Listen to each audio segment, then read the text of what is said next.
Yeah, no, it makes perfect sense. So I'm yeah. sorry, I do talk a lot. I apologize to anyone that watches this. No, you're good, dude. You're good. I'm trying to process it all, but it's awesome stuff. It's making me think a lot, And so you were saying everything that you're making from your business, you're putting it right back into your course. Um, do you have like a team around you, Steve? Because you're doing a lot of shit, man. You're recording Nope, videos. You got all a me, course, all me, all you. everything me. Yeah, but this is also one of the other things as well, is that you need to know what it is that you're trying to do. So, for instance, a lot of entrepreneurs, I could, for instance, take on 3 staff, start paying their wages, and help grow the business that way. But the issue I then have is that I have the moral responsibility to make sure that I can pay the wages of those 3 staff.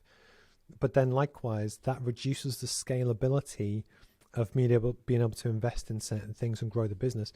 Because one day, I want to grow one of the biggest training courses in the world for business education, but actually have it pretty much just me, so that I can sit on a beach in Hawaii and log on and do my course and then go down, and everything else is automated, because that's the machine I want to build.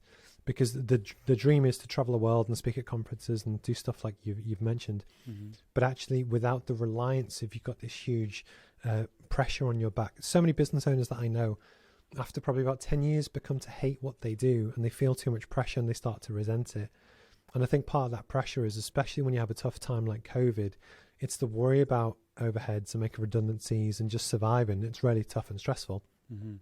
If you knew what my profit margin was and also how well the business does, if things slow down, there's no overhead there.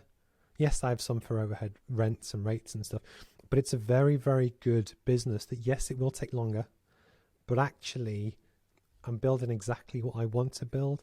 And then likewise, but because I'm 38 now, I probably will never retire because I actually enjoy doing what I'm doing. Nice. But it's just, so I've got 30 years. So, this has been going for 7 months. I've got 30 more years, or 29 years, 3 months, whatever, to get to where I'm aiming for. And every single day, just get a little bit better, just get a little bit better. But it's because I'm passionate about it. But no, I do everything myself. Although I have got one guy that I've started to outsource the editing of my videos, because it was taking me too much time away from other stuff. Yes. But that's an outsourced subcontractor as opposed to a staff. Does that make sense? Yeah. And that's the difference mentality. Yeah. I mean, I would still consider someone like who's outsourcing like part of the team, I guess. But I see what you're saying, where you want your business to be. I'm just trying to figure out the model, because you said earlier that you've kind of evolved into what sounds like almost like a coaching, it's not just a course that they're getting. It's that Mm-hmm. that ability, the access to getting on a Zoom call with yourself Mm-hmm. for So an hour long. it's a group classroom session. It's never one-to-one. It's sometimes one-to-one if nobody else turns up. But the idea again is that someone buys the course, which gives them 12 months access for £399. Mm-hmm. And they get all of the stuff sent to their door, and they can use it to work through in their own time. And they can join, I think I worked it out, there's 208 classroom sessions a year. Plus every Friday morning I do a live stream where people send me in stuff. And it's meant to be, the mission is making business education accessible. So I try and do that in terms of the language we use and the way that we communicate in terms of video and live streams and textbooks and stuff. But the business model as a whole is that you have the consultancy stuff, which pays my bills every day, where I probably do 4 days a week for other people, and that's to help them run and grow their business. Mm-hmm. So I get paid quite well to do that. So that's like having lots of well-paid part-time jobs. Mm-hmm. And then the other 3 days a week or 4 days a week, as in, because I include weekends, I don't differentiate between the two. I work on my own stuff. I write version 2. I work on the website. I do all the stuff, because this is the machine that I'm starting to build, with the idea being that, my unit cost per course might only be, say, $20 in terms of the physical cost. Mm-hmm. But actually, in theory, I could sell 10,000 of them.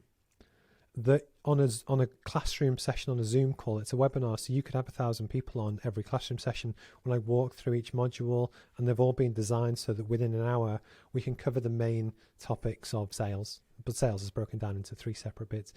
But the idea is, if you're in New Jersey and you're an entrepreneur and you've got a business, doesn't matter what the business is, and you just want confidence what am I doing the right thing? What should I do next? We're not making any money. We've got a new competitor in town. How do we compete? They've got the book. They can read through it, but actually they can join on. We can talk through the sessions. They can say, look, Steve, I don't understand that concept. How does that work? Right. But in theory, I can do that around the world. And then the other side to it as well, which is a change I'm going to do for season 2, is that currently all of the classroom sessions are on Zoom, just because it's easy if you've got a mobile phone to join. As when Microsoft Teams, sometimes you need an account or you have to pay for something or whatever. Mm-hmm. But my new change, I'm going to start doing it on Google Meets, because on Google, you can have automatic language translation and subtitles to any language in the world. So my original plan was, and this is like, 5-10 years into the future, was to have different presenters who can speak French, Spanish, Arabic, Hindi, whatever. Mm-hmm. With the idea being that you can access, there's 8 billion people in the world, that actually this is meant to help a lot of people.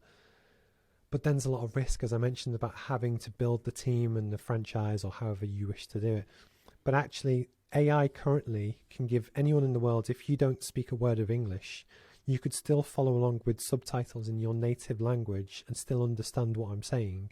Mm-hmm. But I'm also pretty sure that within 2 years, Google will be able to speak whatever I say in that native language. It can already come up as text, so there's no reason why it can't, via Siri or Alexa, actually say that to the viewer. But the whole point is, then I've got a course that anyone in the world could access in their own native language to learn business education in a way that Harvard or many of the other courses out there just couldn't currently do, and certainly not for free.